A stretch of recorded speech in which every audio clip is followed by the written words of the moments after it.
Hello everyone, so I'm reading The Way of Kings. I have now read 105 pages, so I'm about to start chapter 40, and this is where I got to this week. I want to talk all about it because a couple of huge things happened since we last spoke.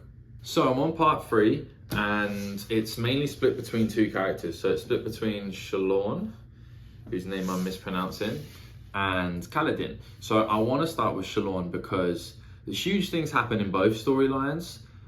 I would say hers is juicier right now. The first bombshell we get is Shallan is speaking via the magic writing scroll that does the same thing on the other end, which is a really cool idea, with her brothers, or who we at least think is her brothers. Most likely it is because they have the secret passphrases, and they tell her that the servant is dead, which is not crazy news in and of itself, but we find out more information about that. So their servant is the person who can use or knows how to use the soulcaster. So that puts them in a sticky predicament, number one.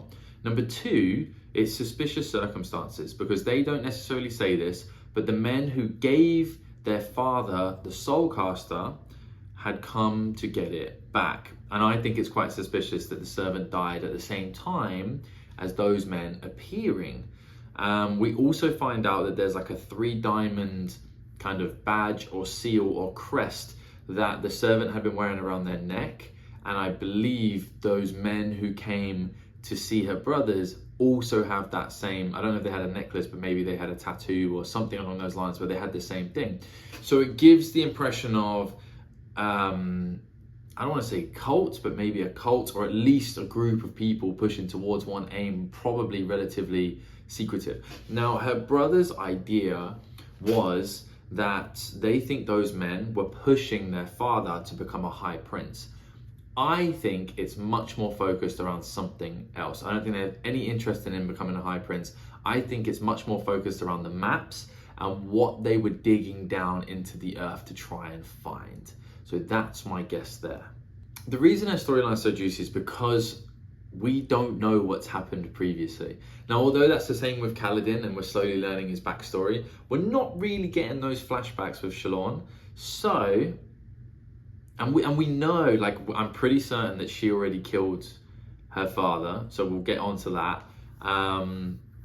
But yeah, just like this, she's a deeper character than we know. I think a lot happened back then that we don't know right now, and therefore it's hard to make predictions because I don't know her character when she's backed up against the wall. But what this first opening section does of part 3 is it gives us, it makes the stakes much higher for Shallan in the present moment, because it's either get the soulcaster or it's kind of game over for her family, or she thinks it is anyway. So it raises the stakes going into this section, which makes Shallan's storyline much more fun. Now, when she's doing her drawings and she's not really paying attention, she draws these willowy, lengthy, humanoid type things, and their head has like a geometric pattern. And I got goosebumps when I read that part. That doesn't happen very often from reading books, and I don't even know why it popped up this time. It just felt so significant, and obviously it was. So in her mind's eye, or in some way, she saw these creatures. And I have some theories as to who they are and what their significance might be. My first guess is that they came because of Jasnah's disbelief, because she is a heretic. Now, it was mentioned during this passage, or just before or just after it, of this occurring, same chapter at least, that Jasnah doesn't like to talk about her religious beliefs. And I think maybe part of the reason is because these things are to do with that. They're to do with her believing or not believing, and they quite specifically target Jasnah and follow her around because of her beliefs. So that's one of my theories. I also think that Jasnah knows about this. If that theory is correct, Jasnah knows about this. That's why she doesn't bring it up much. And she even said, albeit she was talking about the king of the city where they're at, I cannot pronounce the city that they're at, she says he's been rather haunted by something lately. So maybe it's something to do with that as well. But I think that whatever Jasnah is researching I think this will tie into it pretty heavily. So that's one theory. The other theory is, well, it was mentioned geometric shapes. I don't know what the definition of a geometric shape is, but normally it just means, in my head, something with like straight lines, and it's not a circle. So could it be 3 diamonds geometrically patterned over each other? Potentially. Maybe this has something to do with the people that are at Shallan's home area. But regardless of which one of those theories might be right, and most likely neither of them are right, because I've not got a lot right so far. I think what's going to happen is, in this storyline, is obviously we get something pretty cool that happens straight after this, and we'll discuss that. No, let's discuss it now. So Jasnah basically murders 4 people with the soul catcher, and it's epic. It's really cool. It gives us a look into what battle is like with these soul casters, but it's also a moral dilemma. I didn't really think it was a moral dilemma. It seemed like justice was served to me, although obviously she went in there with the goal of killing these people. I don't know. It seemed like justice was served in the fantasy world anyway. But for Shallan, she wasn't happy with it, and that kind of pushed her over the edge to steal the soul caster. So we need to try and figure out what direction this storyline is going to go in. Is it going to go in her fleeing back to her hometown or homeland? I very much doubt it, without Jasnah in tow, because she's already decided to stay until Jasnah either figures out that it's gone or figures out that it's her. So that's kind of out of the window. I think what's going to happen is Shallan will probably tell Jasnah that she stole it, or get caught trying to trade it back, and Jasnah will be furious, but somehow the information about what she drew, she'll see those pictures. Or maybe when she eventually does search Shallan's belongings for the soul caster, she will discover the drawings that she's done, and the drawings will show the geometric head people. If she didn't throw those ones away, maybe she did, but if she didn't, it will show the geometric head people. Jasnah will forget her grievances and realize that Shallan is important in her studies, because whatever she's studying is, old. Because we kind of get and I'm going to use a Harry Potter reference here, we kind of get a Tales of Beedle the Bard situation where she's studying old kids' stories. It's quite similar to the Kingkiller Chronicle. I suppose it's a bit of a trope that the truth is hidden in these children's stories that have been passed down for hundreds, if not thousands of years. So, or maybe Shallan reads one of the kids' stories and she sees a picture or a description of the geometric head people. There's so much, but basically Jasnah's studies will tie to the geometric head people, which will tie to whatever's happening at Shallan's hometown. And I think Jasnah and Shallan will go to her hometown or home city or home location and maybe complete whatever it is her father was trying to do, because that is tied to whatever is in the, I forget the name of the book. It was a cool name. It was like Twisted Shadows or something like that. I don't think it was Twisted Shadows, but whatever was in the children's book will be there. That was a lot of information. Some of it I just thought of as I was talking there, but would that not be exciting? I think so. The book is called Shadows Remembered, which is a very cool name for a book. And on a side note, during this period of time, I think it's in one of the head notes, teleportation is hinted at. So the ability, probably using a soulcaster to teleport, is hinted at. So that's something to look out for in the future. So when she was stealing, one more thing with Shallan's storyline. Shallan. And one more thing with Shallan's storyline before we move on. As she's stealing the fabrial, she says, and I quote, "It wouldn't be the first time she betrayed someone who trusted her." So I'm guessing that she either directly or indirectly killed her father. So one more thing, I promise, last thing from Shallan's storyline. She is from, how do I pronounce this? She is from, I've lost it, where am I? Jarkeved. The king of Jarkeved is who Zeph has to now go and kill. I'm actually starting, I know that Shallan's father wasn't the king of that place. He wasn't important enough to be there. But I'm starting to think that Zeph's storyline is actually a bit in the past to where Shallan and Kaladin are right now. Based on my guess previously with the strap being cut from under the belly of the horse for Lokar, I'm thinking that was maybe Zeph. So yeah, it's all very juicy. So on to our other hero and or villain. Well, this guy I think is definitely a hero. So on the back of the book, it does say of the 4 people we have, which is I'm assuming here Zeph is the assassin. We have the thief scholar, which is Shallan. We have Kaladin, who is our surgeon, and then we also have Dalinar, who's our prince. Says one of them could doom us and one of them will save us. If I had to guess right now, obviously I think they're looking at Zeph to be the person who could doom us, but I think that's too obvious. I got a feeling Shallan might be the one who potentially dooms us. Yeah, but knowing Sanderson, that'll all change. Right now it looks like Kaladin will be the one who saves us because he's the most heroic, but who knows, maybe it's going to be Zeph, or maybe it'll be Dalinar, or maybe it'll be Shallan. So basically, I've said absolutely nothing in this little period, but it's all good information to note. So before we move on to Kaladin's perspective, we get his perspective that I didn't think we were going to get, and that's from Gaz. And Gaz's perspective, although very short, I really enjoyed. And the reason I enjoyed it is because if you've ever read Joe Abercrombie's work, Gaz felt, and the way that section was written, and it was a small section, I think it was like a page maybe or 2, that felt very Abercrombie-esque, and I'll explain why. Gaz is stuck in a tough place. He has a desire and need for money. He is utterly afraid of those with power above him, but utterly disgusted with those below him, understands his weaknesses, and kind of is at peace with his weaknesses, but at odds with the world around him. And if you pair that with the weird perspective that he has with one eye missing, and not just because it's like his physical perspective has changed, but he talks about the darkness and was that something moving in there, like as he's dealing with the world around him. It just felt very Abercrombie-esque.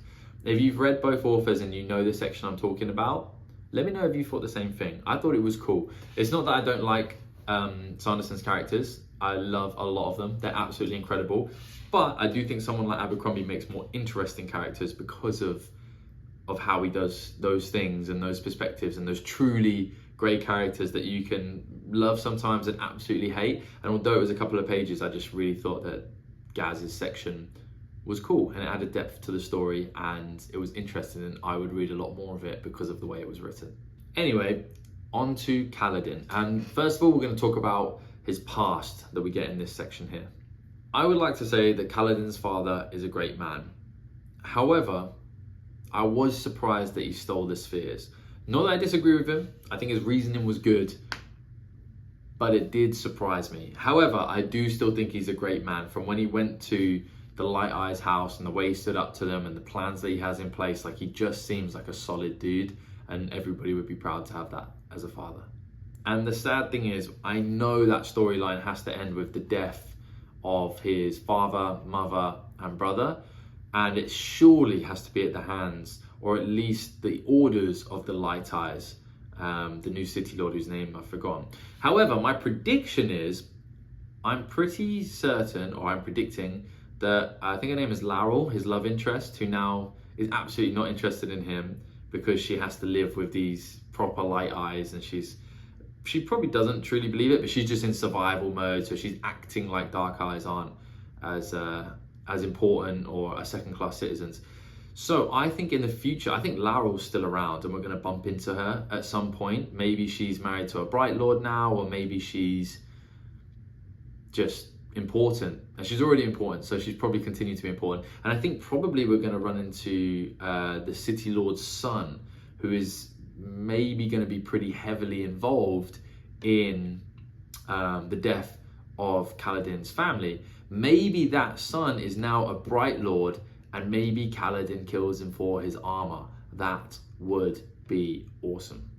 So, jumping into the present, a lot happens. We meet a character called Lopen. I don't know if Lopen's going to be a main character or heavily involved in Kaladin's story, but I really like this guy straight away. He's got one arm, he demands to be selected from those people sent to be in the bridge teams, and he just brings a bit of character and spunk. I really liked him. Obviously, we get the scene at the bridges. Kaladin's actions in keeping his bridge team alive really destroys the assault plan of the entire army, and he is now to be punished. He is hung up upside down outside to face the storm. And some very interesting things happen. Number one, we see this big inhuman face in the storm. Would that potentially be what I think is the shard at the origin noticing Kaladin? Because obviously Kaladin is special. I'm sure that shard has something, that shard has skin in the game for what happens for all of our special characters, because it's going to decide the fate of that world, and that shard is running that world, or the person that's got the shard in them, kind of thing. Second thing is Kaladin doesn't die. He survives, and we see through Teft's eyes, and this is an awesome scene. I recorded my own little reaction just to this scene as I read it, because I was excited to talk to somebody about it. Teft sees Kaladin absorbing, and we've known that he's going to be able to do this because we've seen it hinted at, and it wasn't that subtle, the hints. Absorbing the stormlight, using it to heal himself, and that would have been awesome on its own. But what we get is Teft opens up and broadens the world massively, because, and I'm going to have to read my notes here, he talks about the envisagers. And he also talks about how there's no envisagers around because of Teft's actions. Who is Teft? What did he do? Who are the envisagers? What is the prophecy? Because obviously there's got to be a prophecy. Who is Kaladin? It was such an awesome way to do that scene. I now think that Kaladin's future may lead him away from this army in the short term, whereas for a long while, I didn't think that was going to happen. For a long while, I thought that he was going to rise his way through the armies and become important politically. But I think he has to do a journey. He needs to figure out who he is, what these powers are, and how it relates to the history of this world, because he's clearly going to have a big impact on the future of it. So incredible, so well done. The way he just manufactured that he alluded to all of the backstory and importance of Teft, and not only Teft, but their race, most likely, and the envisagers, whilst giving us a huge progression in Kaladin's story. And I just thought that was really, really well done by Sanderson. And this brings me on to Syl. Two things happen with Syl. So number one, Kaladin notices that Syl doesn't like it when he covers up the truth. Who does that remind us of? The Shin in Shinovar. Those who do not lie. Those who, if someone does lie, I assume they get branded truthless.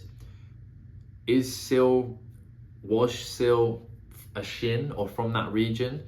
What's her relation there? I just feel like it's a strange, or maybe she's not from Shinovar. Maybe she is one of the gods that the Shin worship, or their faith is based around, because she doesn't like lies. I don't know.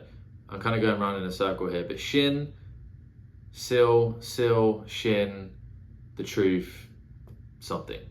And I think it's Teft manages to see, or is it Kaladin? Kaladin sees Syl with a bar of light, almost like a shard blade, battling off the dark forces, maybe trying to take